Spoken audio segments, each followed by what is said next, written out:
Hello दोस्तों, पिछली class में हमने आप सबको काव्य के बारे में बताया था और उम्मीद है कि बहुत अच्छे से समझ में आ गया होगा। और आज एक हम दूसरा टॉपिक लेके आए हैं जिसका नाम है रस। पूरा टॉपिक समझाएंगे, समझाने के बाद एक बार पूरी ऑब्जेक्ट टाइप में जो भी अभी बताएंगे सब कुछ होगा और बोर्ड परीक्षा में सब यहीं से आएगा, कुछ नहीं जाएगा बात, तो इस पर ज़्यादा ध्यान देना है। और जो हमारा चैनल है उस सब क्लासेस इसको सब्सक्राइब जरूर करना है, ठीक है। तो जो आज का जो टॉपिक रहेगा वो अपना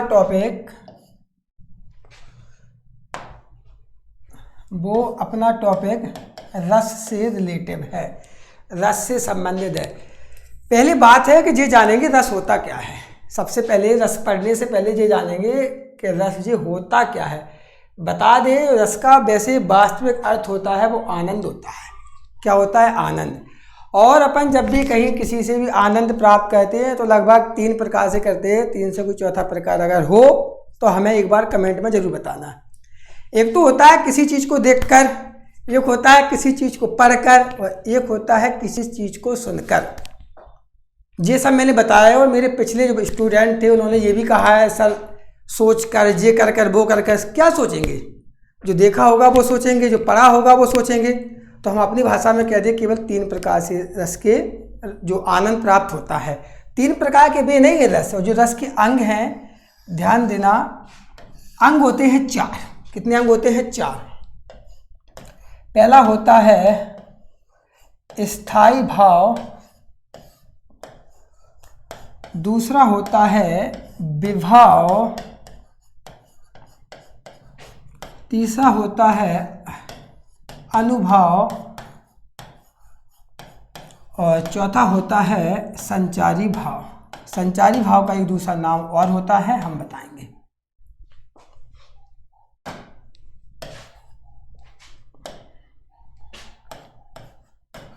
संचारी भाव ये रस के क्या हैं? ये अंग हैं। ये क्या है? रस के, ये रस के अंग हैं। क्या है? ये अंग।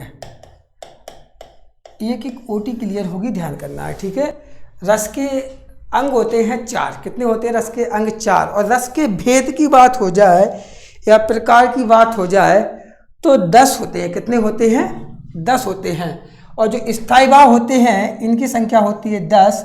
विभाव 2 प्रकार का होता है और संचारी भाव जाके 33 प्रकार का होता है, ठीक है। सबसे पहले हम तुम्हें परिभाषा बताते हैं कि रस होता क्या है। ध्यान समझना कि रस जो है वो है क्या। ये कलर सही नहीं दिख रहा है।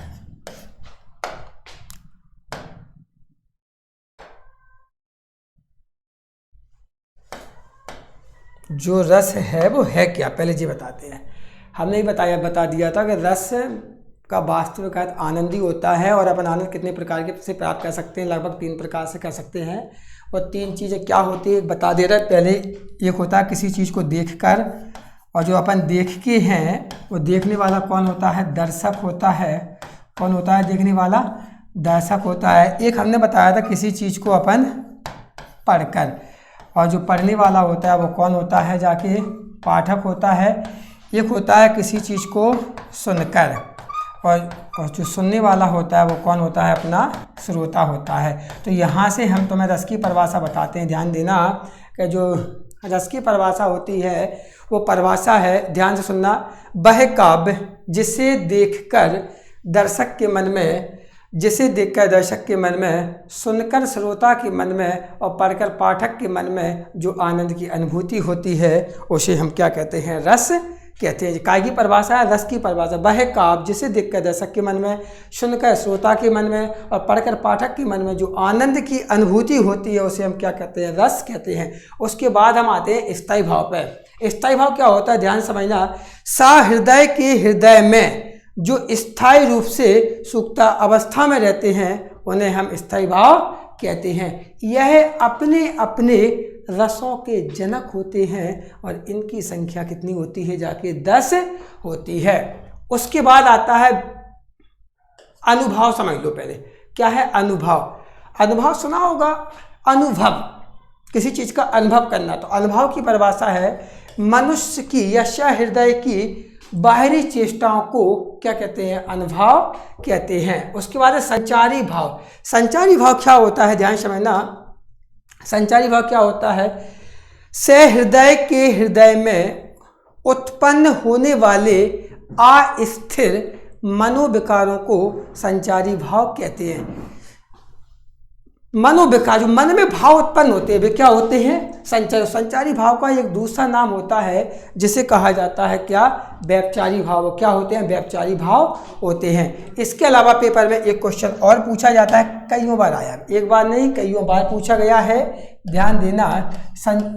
संचारी भाव इस बार छपेगा, मिलेगा, ना मिले जब कह देना। कभी का पेपर देख लो, आता है तो आता है, हमेशा आएगा पेपर में बेटा, हमेशा पूछा गया है। 2 पॉइंट बता दे रहा है, 2 नंबर में आता है, 2-3 ओटी, 2 ओटी आ जाती है, ध्यान देना है। पहले इसमें हमें परिभाषा लिखना है भाई। सहृदय के हृदय में जो स्थायी रूप से सुप्त अवस्था में रहते हैं उन्हें स्थायी भाव कहते हैं, और सहृदय के हृदय में उत्पन्न होने वाले अस्थिर मनोविकारों को क्या कहते हैं, हम संचारी भाव कहते हैं। दूसरा पॉइंट बन जाएगा, इनकी संख्या 10 होती है और इनकी संख्या 33 होती है, ठीक है। और तीसरा पॉइंट बन जाएगा, ये लंबे समय तक रहते हैं, ये लंबे समय तक नहीं रहते हैं। संचारी भाव में आलस आता है, थोड़ी देर के लिए आएगा, ज़्यादा देर के लिए थोड़ी आएगा। जो स्थायी भाव में कैसे रहेंगे, थोड़ी एक मिस्टेक हो गई, ये है संचारी भाव, ये स्थायी भाव है, ये क्या है, स्थायी भाव है, और ये जाके संचारी भाव है। ये है स्थायी भाव और ये है अपने संचारी भाव, ठीक है। ये बहुत इंपॉर्टेंट क्वेश्चन है, तो इसके तीनों पॉइंट ध्यान रखना है, ठीक है। ये क्वेश्चन बनेगा। एक चीज़ और बताते हैं जो लगभग हर साल पेपर में आते हैं, सबके उदाहरण हैं, सबकी परिभाषा हैं, जो भी पेपर में पूछे जाते हैं इसमें से जरूर आता है क्वेश्चन। देखते हैं, क्वेश्चन है, ध्यान से देखना। अगर एक क्वेश्चन क्लियर करो पहले, अगर ये क्वेश्चन आपको याद हो गया तो रस निष्पत्ति, अगर रस निष्पत्ति आपको याद हो गई तो ये मान के चल रहा कि हमें 10 रस की परिभाषाएं याद हो गई। केवल रस निष्पत्ति याद करना है। अगर हमें रस निष्पत्ति याद हो गई तो हमें 10 रस की परिभाषा, रस निष्पत्ति माने है कि हम 10 की जो परिभाषा है उनकी हम उत्पत्ति कर रहे हैं। इनकी जो रस निष्पत्ति बनी कहाँ से है, अपन को इनके बे याद होंगे, सभी को होंगे याद। एक होता है स्थायी भाव, अंग याद कर लो बस, स्थायी भाव, एक है विभाव, एक है अनुभाव,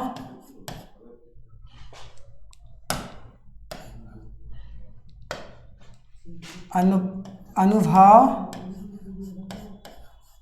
एक है संचारी भाव। बस इसी से बन जाएगी अपनी परिभाषा, ध्यान देना है बस।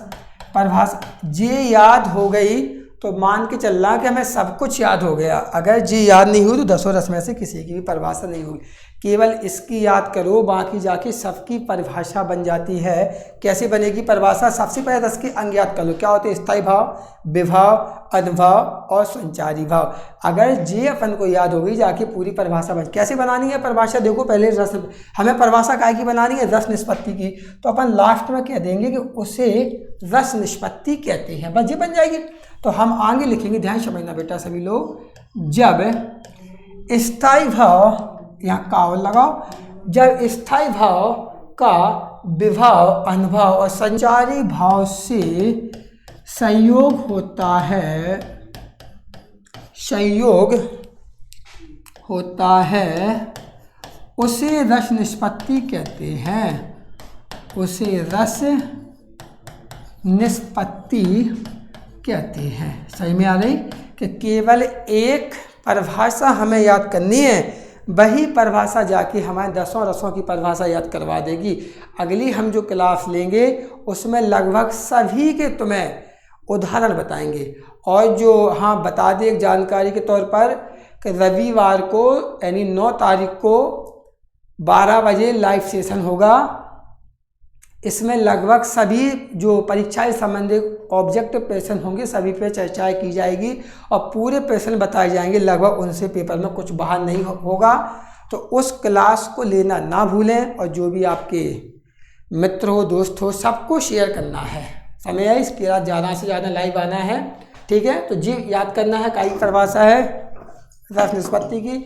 जब स्थायी भाव, विभाव, अनुभाव और संचारी भाव से संयोग होता है उसे हम क्या कहते हैं? रस निष्पत्ति कहते हैं। अगर ये परिभाषा याद है पूरी परिभाषा बन जाएंगी। जैसे हमने कहा एक परिभाषा है, हमने कहा श्रृंगार रस की बनाओ। काय की बनाओ? श्रृंगार रस की। केवल स्थायी भाव तो याद करना है। इनका स्थायी भाव क्या है? रति है। क्या है? श्रृंगार का स्थायी भाव क्या है? रति है।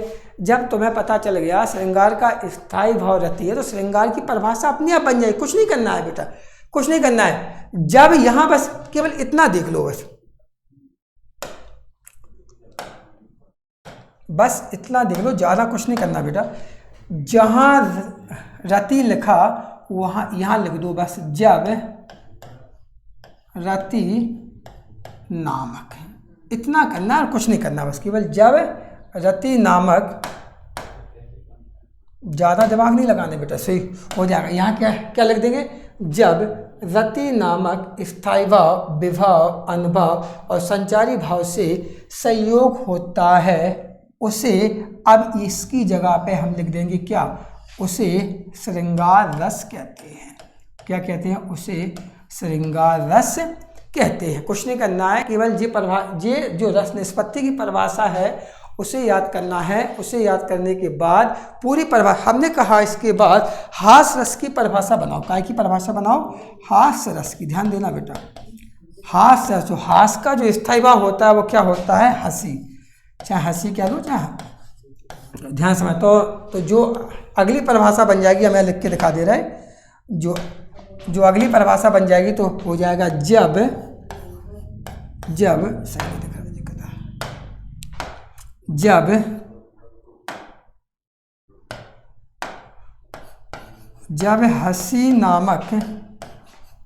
जब हंसी नामक स्थायी भाव, विभाव, अनुभाव और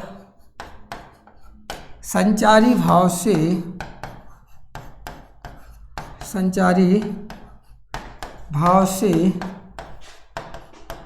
संयोग होता है उसे हास्य रस कहते हैं। क्या कहते हैं? उसे हास्य रस कहते हैं। जिसकी चाहो उसकी परिभाषा बन जाएगी। उसके बाद अगर हम चाहें तो वीर रस की परिभाषा बना सकते हैं। काय की बना सकते हैं बेटा? वीर रस की। और वीर रस की परिभाषा क्या? वीर का स्थायी भाव है। स्थायी भाव क्या होता है?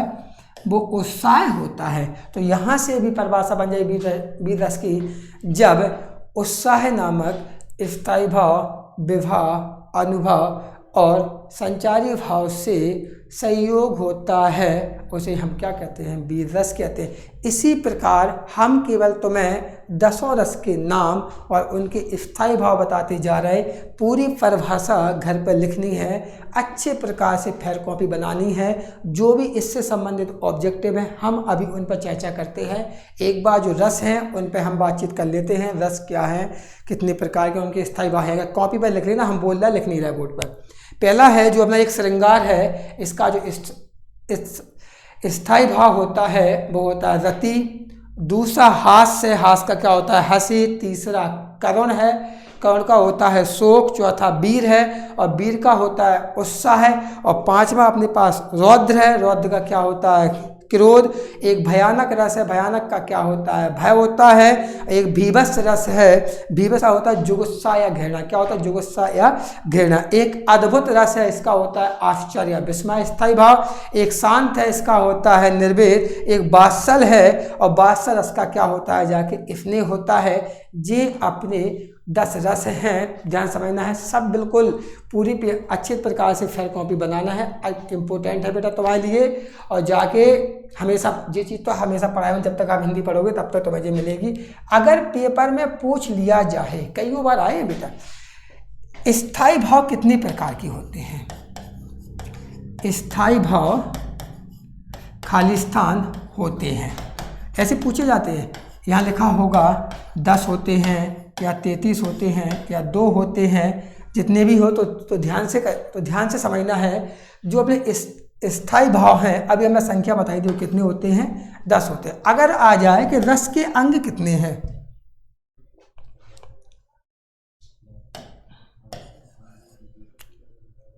अगर आ जाए कि जो रस है उनके अंग कितने हैं, तो ध्यान समझना है। रस के जो अंग हैं वे केवल 4 ही हैं। कितने हैं? जो रस के अंग हैं वे कितने हैं? केवल 4 ही हैं। और अगर वे पूछ ले, और अगर पूछ ले संचारी भाव कितने हैं, संचारी भाव, तो बेटा ध्यान रखना संचारी भाव कितने हैं, 33 है। वे पूछ ले एक बार ये भी पूछा गया था कि विभाव कितने प्रकार का होता है। विभाव 2 प्रकार का है, एक है आलंबन विभाव और एक है जाके उद्दीपन विभाव। एक चीज़ और ध्यान रखना है, बताते जा रहे हैं कि जो रस होता है, रसों का राजा किसे कहा जाता है? श्रृंगार रस को कहा जाता है। किसको कहा जाता है?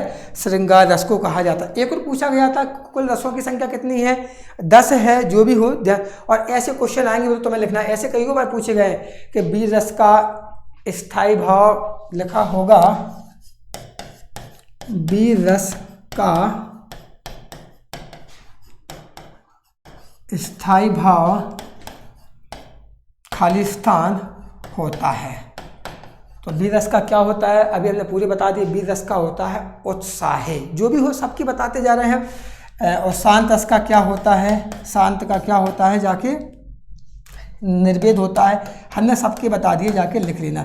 कुछ जो महत्वपूर्ण है 4-5 जो रस से संबंधित जो एग्जाम्पल, इनके जो उदाहरण बचे हैं वे हम एक आध दिन पूरी वीडियो डालेंगे, जिसमें तुम्हारे रस, अलंकार, छंद जो भी होंगे सब में केवल एग्जाम्पल होंगे और पूरे एग्जाम्पल यहाँ बोर्ड पर लिखे होंगे। ऐसे नहीं होता है कि आज लिखेंगे कल वीडियो लंबी खिंच जाएगी। हमें केवल इतना लेना है, आज हमें इनकी केवल डेफिनेशन बात की। जो महत्वपूर्ण है 1-2 रस, 2-4-5 की हम तुम्हें परिभाषा बता देते हैं। जैसे सबसे ज़्यादा पेपर में आया हुआ है हास्य रस। कौन सा आया है? हास्य रस। तो हास्य रस की परिभाषा तो हम बता चुके थे हम, तो मैंने इनके एग्जाम्पल और बता दे रहा है। एग्जाम्पल है, बंदर ने कहा बनरिया से चलो नहाने गंगा, और बच्चों को छोड़ो घर में होने दो हुरदंगा। एक और है, वो भी ले लो, मैं महावीर हूँ पापड़ तोड़ सकता हूँ, गुस्सा आए तो मैं कागज भी मरोड़ सकता हूँ। जी का के हैं हास्य रस का। एक है शांत रस। जी बेटा मोस्ट बता रहा है, पेपर में लगभग पूछे गए हैं। शांत रस का है, चलती चाकी देखकर दिया कबीरा रोए, दुई पाटन के बीच में साबुत बचा न कोई। जी का है? शांत रस का है। एक और है बेटा, कौन सा? रौद्र रस। जी पेपर में पूछे गए हैं, वे बता रहा। केवल एक दिन पूरी वीडियो लेंगे हम, उसमें सबके एग्जाम्पल डालेंगे। रस होगा, छंद होगा, पूरे होंगे बेटा। अलंकार कुछ नहीं छूटा जाएगा। बस एक बात ध्यान करना, मैं बार बार कह रहा हूँ, जो 9 तारीख रविवार को मैं 12 बजे लाइव आऊँगा, उसमें ज़्यादा से ज़्यादा लोगों को जोड़ना है। काव्य रस, छंद जो भी होगा सबके ऑब्जेक्टिव बताएंगे। पेपर में बाहर नहीं जाएगा, गारंटी है बेटा। एक बार वीडियो देख के जाना, पेपर में पूरा छपा मिलेगा। जैसा का तैसा भी याद आ जाएंगे। यहाँ रोहित सर ने बताया था, ठीक है। रौद्र का क्रोध है, तो क्रोध से संबंधित है, श्री कृष्ण के सुन बचन, अर्जुन क्रोध से जलने लगे, और सब सुख अपना भूल कर करतल युगल मलने लगे। एक और है जाके, एक और कर ले, सबसे ज़्यादा आया बेटा वीर रस। इसकी तो क्या नहीं, बात ही अलग है। और वीर का जो स्थायी भाव है वो उत्साह है। जहाँ उत्साह की बात हो, जोश की बात हो, समझ लो। एक बार बता दे, एक तो ये खूब झांसी की रानी वाला, खूब लड़ी मर्दानी वह तो झांसी वाली रानी थी। या फिर एक को लिख दो, वह खून कहो किस मतलब का जिसमें वाल का नाम नहीं, वह खून कहो किस मतलब का जो आ सके देश के काम नहीं। ये हमने रस के से संबंधित तुम्हें लगभग सब चीज़ें बता दी हैं, और जो भी इम्पोर्टेंट होगा हम तुम्हें सबसे बताएंगे। और एक ऑब्जेक्टिव और याद आ रहा है, वो है कि सर्वश्रेष्ठ रस किसे माना गया है। तो अपना वो रस बेटा कौन सा है? श्रृंगार रस है। इस चीज़ का ध्यान रखना है। और जो हमारा चैनल है उत्सव क्लासेस, इस चैनल को सब्सक्राइब करना बिल्कुल ना भूलें, बेल आइकन दबाइए। और जब भी हम लाइव आएंगे तो आपके पास नोटिफिकेशन जरूर आएगा और 9 तारीख को लाइव आएंगे, देखना है और अधिक से अधिक लोगों को जोड़ना है। कुछ भी बाहर नहीं जाएगा, जो पढ़ाएंगे पेपर की दृष्टि से पूरा मिलेंगे। जय हिंद, जय भारत। मिलते हैं अगली वीडियो में।